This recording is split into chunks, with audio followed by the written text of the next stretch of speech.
Bismillahirrahmanirrahim. Assalamualaikum warahmatullahi wabarakatuh. Jumpa lagi dengan saya di Abil Maiwa Channel. Jadi teman-teman, channel ini merupakan channel pendidikan tempat kita berbagi tentang aplikasi pendidikan, Microsoft Office serta tips dan trik komputer. Jadi pada video kali ini kembali lagi admin akan berbagi sebuah video informasi sekaligus mengupdate informasi-informasi kami berdasarkan fakta-fakta yang ada di lapangan.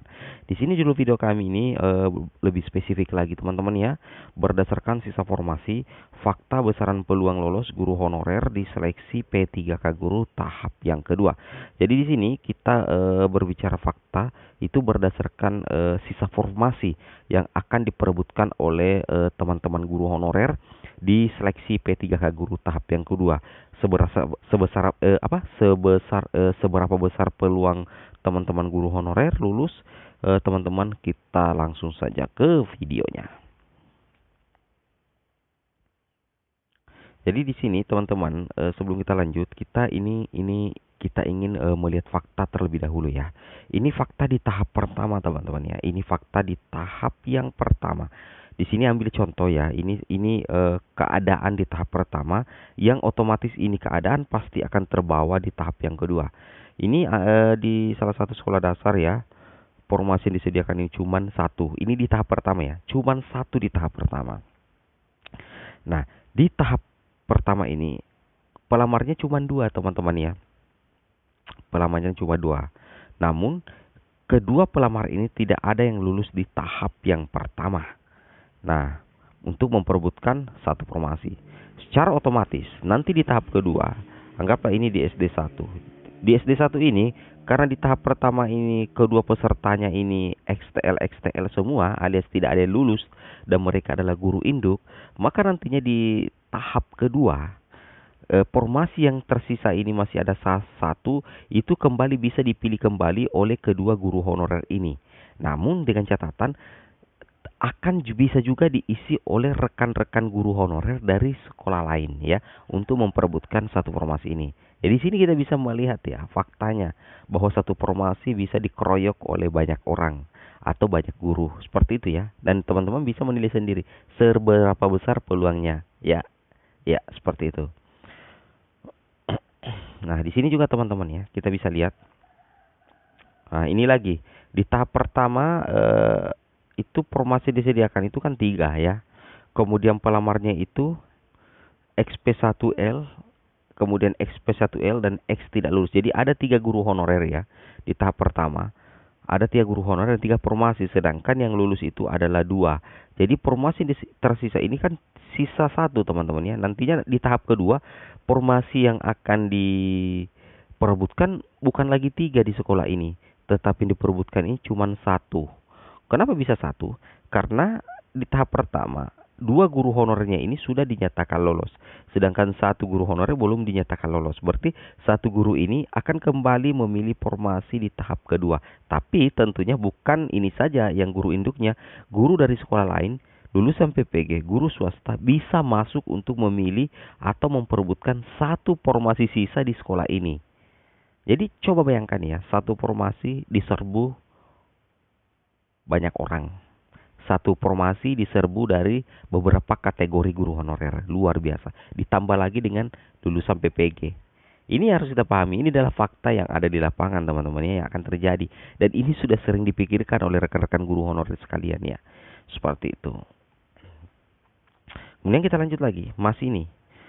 Nah, ini faktanya di sekolah ya, ini hasil pengumumannya di sekolah. Nah, di sekolah ini ada 2 formasi di tahap pertama yang ternyata pelamarnya cuma 1 teman-teman ya. Ada 2 formasi disediakan, lucu juga ya. Pelamarnya cuma 1 dan pelamarnya tidak lulus.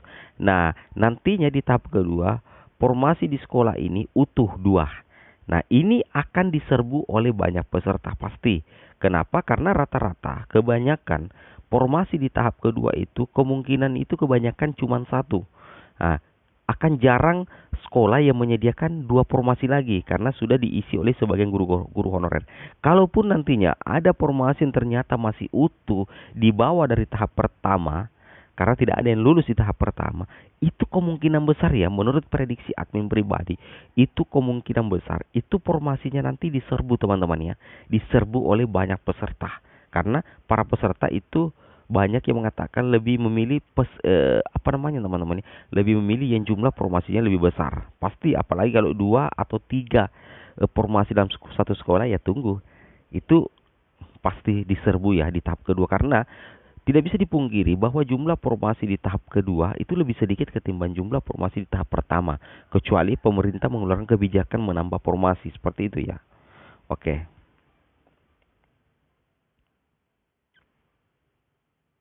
Nah, ini juga teman-teman ya. Ini formasinya bahkan 3 ya. Formasinya 3 ini. Ini formasi yang 3.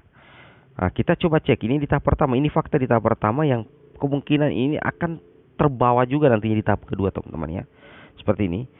Ini pelamarnya ini ada formasi 3. Ini cuma satu yang lolos. 4 orang ini tidak ada yang lulus. Makanya sisa formasinya nanti 2 ya. Sisa formasinya nanti 2. Sama yang tadi ya. Sisa formasinya nanti 2. Sama yang tadi. Nah, nantinya formasi-formasi seperti ini yang jumlahnya 2 atau 3 itu banyak diperebutkan nantinya oleh teman-teman guru honorer ya. Jadi jangan salah, terkadang ada satu sekolah yang nanti setelah pengumuman itu banyak yang menyesal tidak ke sana mendaftar karena pelamarnya sedikit meskipun promosinya sedikit. Nah, karena sepi peminat ya, sekolah itu sepi peminat seperti itu. Oke, kita lanjut lagi teman-teman. Ini lagi. Nah, ini lebih parah teman-teman ya. Ini lebih parah di tahap pertama. Ini sama sekali tidak yang lulus. Makanya formasinya utuh 3. Dan ini formasinya yang utuh 3 ini kembali bisa dipilih kembali nantinya di tahap yang kedua teman-teman ya.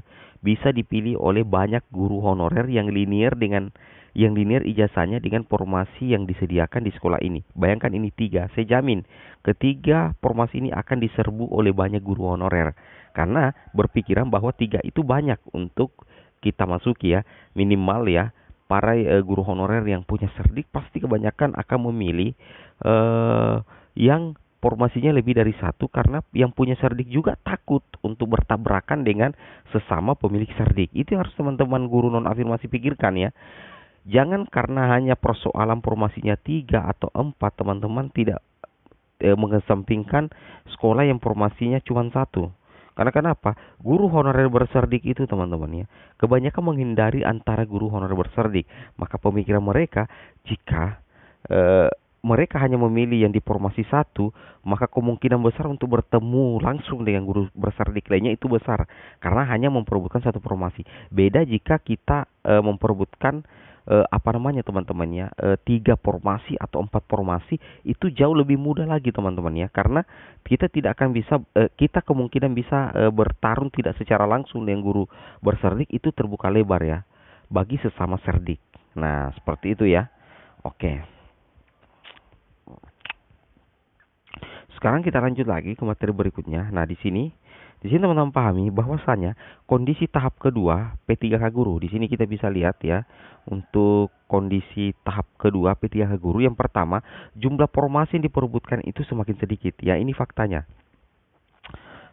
Jumlah formasi yang diperebutkan itu semakin sedikit. Kemudian kedua, guru honorer kesulitan memilih formasi yang pas dengan peluang kelolosan. Ya pasti ya, karena di sini kan nantinya sudah sistem tarung bebas teman-teman ya. Tidak ada lagi kunci mengunci formasi. Jadi tentunya banyak teman-teman guru honorer pada saat pasti membuka SSCSN bingung ingin mendaftar di SD mana, bingung ingin mendaftar di SMP mana, karena memang tidak ada lagi sistem kunci mengunci. Jadi teman-teman harus betul-betul bijak dalam memilih formasi nantinya. Jangan sampai kita memilih formasi, kita tidak punya serdik, kita bergabung di grup neraka yang punya banyak serdiknya. Seperti itu ya.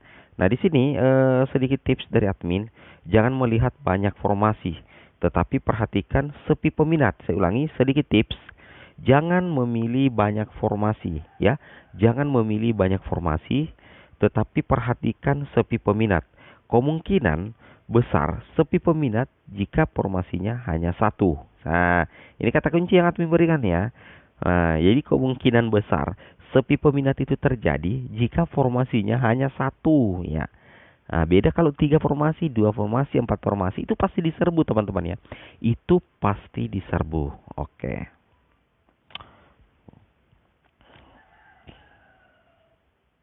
Nah, di sini kita coba ilustrasikan. Anggaplah di SD Mawar. Formasinya ini 3. Nah, karena formasinya 3, maka bisa jadi pendaftarnya itu lebih dari 10 teman-teman ya. Bisa jadi ya, bisa jadi juga 5, 3 atau bahkan 3, bisa 4, bisa 5. Tapi kalau dibutuhkan, anggaplah di SD Mawar formasi yang 3, pasti ini bakal menjadi primadona target teman-teman. Target untuk didaftar. Maka di sini admin katakan anggaplah pendaftaran 10 peserta. Peserta berserdik ini 2 orang teman-teman ya. Peserta berserdik ini 2 orang, anggaplah 2 orang. Kemudian passing grade P3 itu 4 orang. Kemudian peserta non PG itu 6 orang. Coba bayangkan. Serdiknya peserta serdik saja ada 2 orang. Berarti anggaplah mereka bisa mengunci 2 formasi di sini. Sedangkan sisa formasinya lagi itulah nanti diperebutkan oleh 4 orang yang PG3 dan 6 orang yang PG yang non PG. Sedangkan berserdik ini kan berserdik itu langsung dapat PEM penuh teman-teman ya. Maka istilahnya kesempatan besar untuk lolos itu